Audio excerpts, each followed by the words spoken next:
আসসালামু আলাইকুম। ঘরোয়া রান্নাঘরে আপনাদের স্বাগতম। আজকে আপনাদের জন্য একটি অসম্ভব স্বাদের ডিম, টমেটো এবং আলু রেসিপি নিয়ে হাজির হয়েছি। এত সুন্দর ডিম, টমেটো এবং আলু রান্না করলে আপনার এক হাঁড়ি ভাত নিমিষেই শেষ হয়ে যাবে। এটা দেখতে যতটা সুন্দর, খেতে তার থেকে আরও বেশি মজাদার। তো চলুন দেখে নেওয়া যাক কীভাবে মজাদার রেসিপিটি করবেন। দেখার আগে ছোট্ট একটি অনুরোধ, আমাদের চ্যানেলটিতে লাইক, কমেন্ট, সাবস্ক্রাইব এবং বেল বাটনটি ক্লিক করে রাখতে ভুলবেন না। চলুন দেখে নেই কী কী উপকরণ লাগবে। এর জন্য আমাদের এখানে টমেটো কুচি করে নিয়েছি। দেখুন আপনাদেরকে দেখিয়ে দিচ্ছি, আমরা টমেটো এভাবে করে কেটে কেটে নিয়েছি। এরপরে যা লাগছে সেটা হচ্ছে হলুদ গুঁড়া, শুকনো মরিচের গুঁড়া। এরপরে আমরা এখানে লবণ নিয়েছি। আমরা এখানে 4টা ডিম নিয়েছি, আপনারা আপনাদের পরিমাণ অনুসারে ডিম নিতে পারেন। আর আমরা ডিমটা সুন্দর করে সিদ্ধ করে ছুলে নিয়েছি। আর এখানে আমরা কিছু বাটা মশলা নিয়েছি। দেখুন কি কি মশলা: পেঁয়াজ বাটা, রসুন বাটা, জিরা বাটা, আর তার সাথে তেল, যেটা হচ্ছে আমাদের রান্নার জন্য খুবই দরকার। আর আলুটাও আমরা ছোট ছোট কিউব করে কেটে নিয়েছি। এর থেকে ছোট করতে পারেন, কিন্তু এরকম রাখলে দেখতে ভালো লাগে এবং খেতেও ভালো লাগে। আমরা গ্যাসটা অন করে নিয়েছি, তেলও নিয়ে নিয়েছি।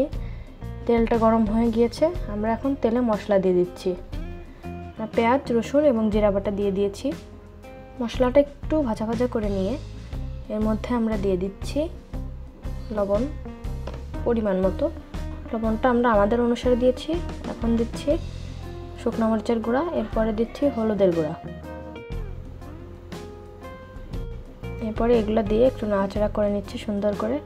মশলাটা ভালোভাবে নাড়াচাড়া করা হয়ে গেলে আমরা এটার মধ্যে কেটে রাখা আলু দিয়ে দিচ্ছি। আলু দিয়ে একটু নাড়াচাড়া করে নিচ্ছি, যাতে সব জায়গায় মশলাটা ভালোভাবে লাগে। আলুটা ভালোভাবে মশলা লাগিয়ে নেবেন, তাতে করে সব জায়গায় ভালোভাবে মশলাটা ভালোভাবে আটবে। এবং এর মধ্যে টমেটো যেগুলো আমরা কেটে রেখেছিলাম সেটাও এখন দিয়ে দিলাম। এবার এটাতে সুন্দর করে মাখিয়ে নিব, তাতে করে টমেটোর গায়েও মশলাটা ভালোভাবে কেটে থাকবে এবং খেতেও অসাধারণ স্বাদের লাগবে। দেখুন কি সুন্দর নিয়ে নিয়েছি। এবার আমরা কষানোর মতো পানি দিয়ে দিচ্ছি। এখানে টমেটো দিয়ে যেহেতু পানি বের হবে, এই জন্য আমরা পানির পরিমাণটা অনেক কম নিয়েছি। আপনারাই অবাক হয়ে যাবেন যে পানি কম দিলাম কিভাবে। দেখছেন, বলছিলাম যে পানি কম নিতে, পানি অল্প নিয়েছি, তাতেই এত পানি বেরিয়েছে। দেখুন বলক উঠে এসেছে। এখন এতে আমরা বলক উঠে আসলে আমরা একটু নাড়াচাড়া করে দিয়ে ঝোলের পানি দিয়ে দিচ্ছি।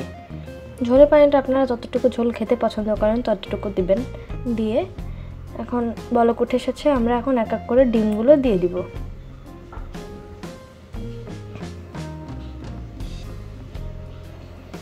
এটা দিয়ে আমরা একটু নাড়াচাড়া করে নিচ্ছি। আর এখন কিছুক্ষণ রাখবো চুলায়, 2-3 মিনিট মতো জাল দিব। জাল দিয়ে দেখুন 2-3 মিনিট মতো জাল দিয়েছি, কি সুন্দর লাগছে দেখতে এটি। এখন এটিকে আমরা সুন্দর করে সার্ভিং ডিশে সার্ভ করে নেব, গ্যাসটা অফ করে নিয়ে। দেখুন দেখতে কি সুন্দর লাগছে। এই তরকারিটা দেখতে যতটা সুন্দর, খেতেও ঠিক ততটাই সুন্দর।